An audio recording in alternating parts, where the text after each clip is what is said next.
আসসালামু আলাইকুম আরহামতুল্লাহি ওবরাকাতু। আপনারা দেখছেন আমাল তদবির চিকিৎসা ইউটিউব চ্যানেল।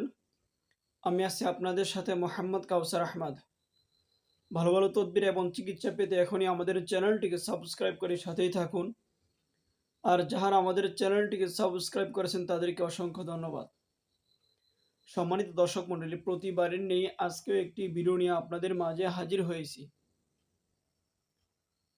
আপনারা অনেকেই আমাদেরকে ফোন করে বলে থাকেন বা আমাদের কমেন্টে বলে থাকেন যে হজরত, হুজুরা, আমাদের বাচ্চারা, ছেলেমেয়েরা অধিক পরিমাণে কান্নাকাটি করে, সেই জন্য কি আমল দেওয়া যায় বা কি আমল আছে? আজকে তাদের জন্যই, যাদের বাচ্চারা অধিক পরিমাণে কান্নাকাটি করে, তাদের জন্য।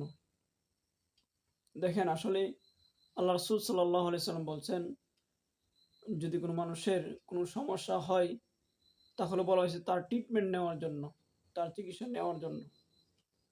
যদি কোনো বাচ্চা কান্নাকাটি করে তাহলে আগে ডক্টর দেখাবেন তাকে।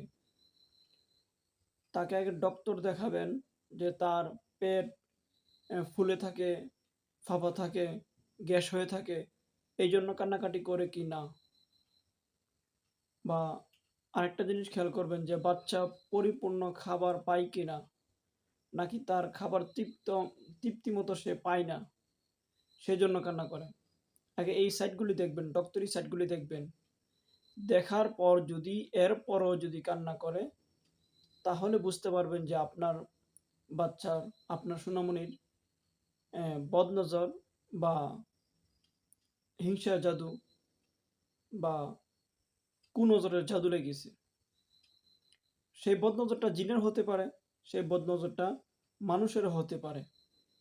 যদি ডাক্তারি কোনো ট্রিটমেন্ট নেওয়ার পর দেখতেছেন, বুঝতেছেন যে বাচ্চার পেটে কোনো গ্যাস নাই, কোনো সমস্যা নাই, ডাক্তার কোনো প্রবলেম নাই, তারপরও বাচ্চা কান্না করতেছে, তাহলে নিঃসন্দেহে বুঝে নেবেন যে শয়তান অথবা মানুষের বদনজর লেগেছে, শয়তান অথবা মানুষের হিংসার জাদু লেগেছে।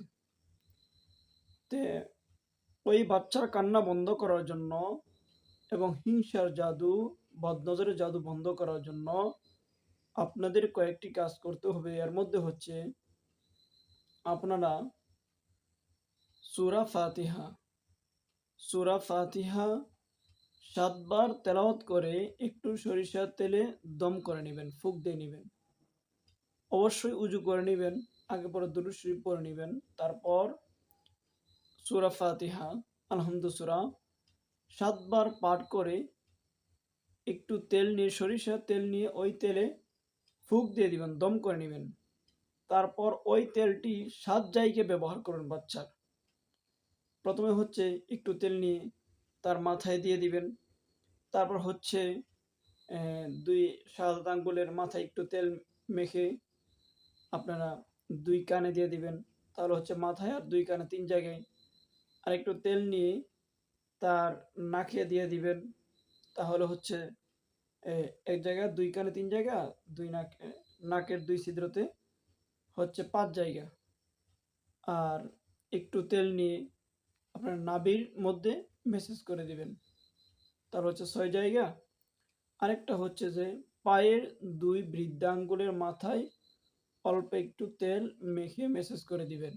এ হচ্ছে ৭ জায়গা।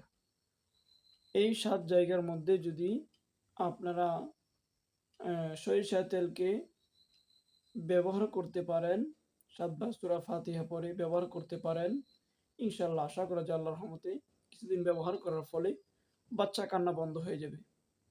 দ্বিতীয় আরেকটি টিপস হচ্ছে আপনারা সকলেই একটি দোয়া শিখে নেবেন। আউযু বিকালিমাতিল্লাহি তাম্মাহ মিন কুল্লি শাইতানিন ওয়া হাম্মাহ ওয়া মিন কুল্লি আইনিন লাম্মাহ। বাচ্চার মাথায় হাত রেখে বলতে পারেন বা হাত না রেখেও পড়তে পারেন। পইরা বাচ্চাকে দম করে দিবেন, ফু দিয়ে দিবেন। সকাল সন্ধ্যা এই দোয়াটা পড়ে ফুঁক দিবেন, দম করে নেবেন। তাহলে ইনশাআল্লাহ বাচ্চার বদনজর লাগা, হিংসার নজর লাগা এবং বাচ্চা ইনশাআল্লাহ সুস্থ হয়ে যাবে, কান্নাকাটি বন্ধ হয়ে যাবে আল্লাহর রহমতে। এই দোয়াটা ছোট একটা দোয়া, এটা আমরা অবশ্যই শিখে নিব। এই আলহামদু সূরাটা, সূরা ফাতিহা যদি আমরা না পারি বা এই ছোট দোয়াটা যদি আমরা না পারি, শিখে নিব। এরপরে যদি আমরা কেউ যদি না শিখি বা না পারি, তাহলে আপনি সন্তানের মা বাবা হওয়ার যোগ্য না। তাহলে আপনারা আগে এই দোয়া শিখেন, এই সূরাটা শিখেন, শিখার পর আপনারা বিয়ে করেন, তারপর আপনারা মা বাবা হন। যদি এই আলহামদু সূরাটা না পড়তে পারেন, এই দোয়াটা না পড়তে পারেন, তাহলে আমি মনে করি যে আপনি মা বাবা হওয়ার যোগ্য না, যোগ্য মনে করি না। তো ভালো থাকবেন, সুস্থ থাকবেন, আর এই আমলটি করতে থাকেন, ইনশাআল্লাহ বাচ্চা সুস্থ হয়ে যাবে, বাচ্চা কান্না বন্ধ হয়ে যাবে। দেখা হবে পরবর্তী কোনো ভিডিওর মধ্যে, পরবর্তী কোনো একদিন। এবং এই ভিডিওটিকে সকলের মাঝে শেয়ার করে ছড়িয়ে দিবেন, যেন সকলের বাচ্চারা যেন কান্না থেকে বন্ধ হয়ে যায়, বা আল্লাহ তাআলা তাদের আমলের বিনিময়ে যেন আল্লাহ তাআলা তাদের বাচ্চাকে কান্না বন্ধ করে দেয়। আসসালামু আলাইকুম ওয়া রাহমাতুল্লাহি ওয়া বারাকাতুহু।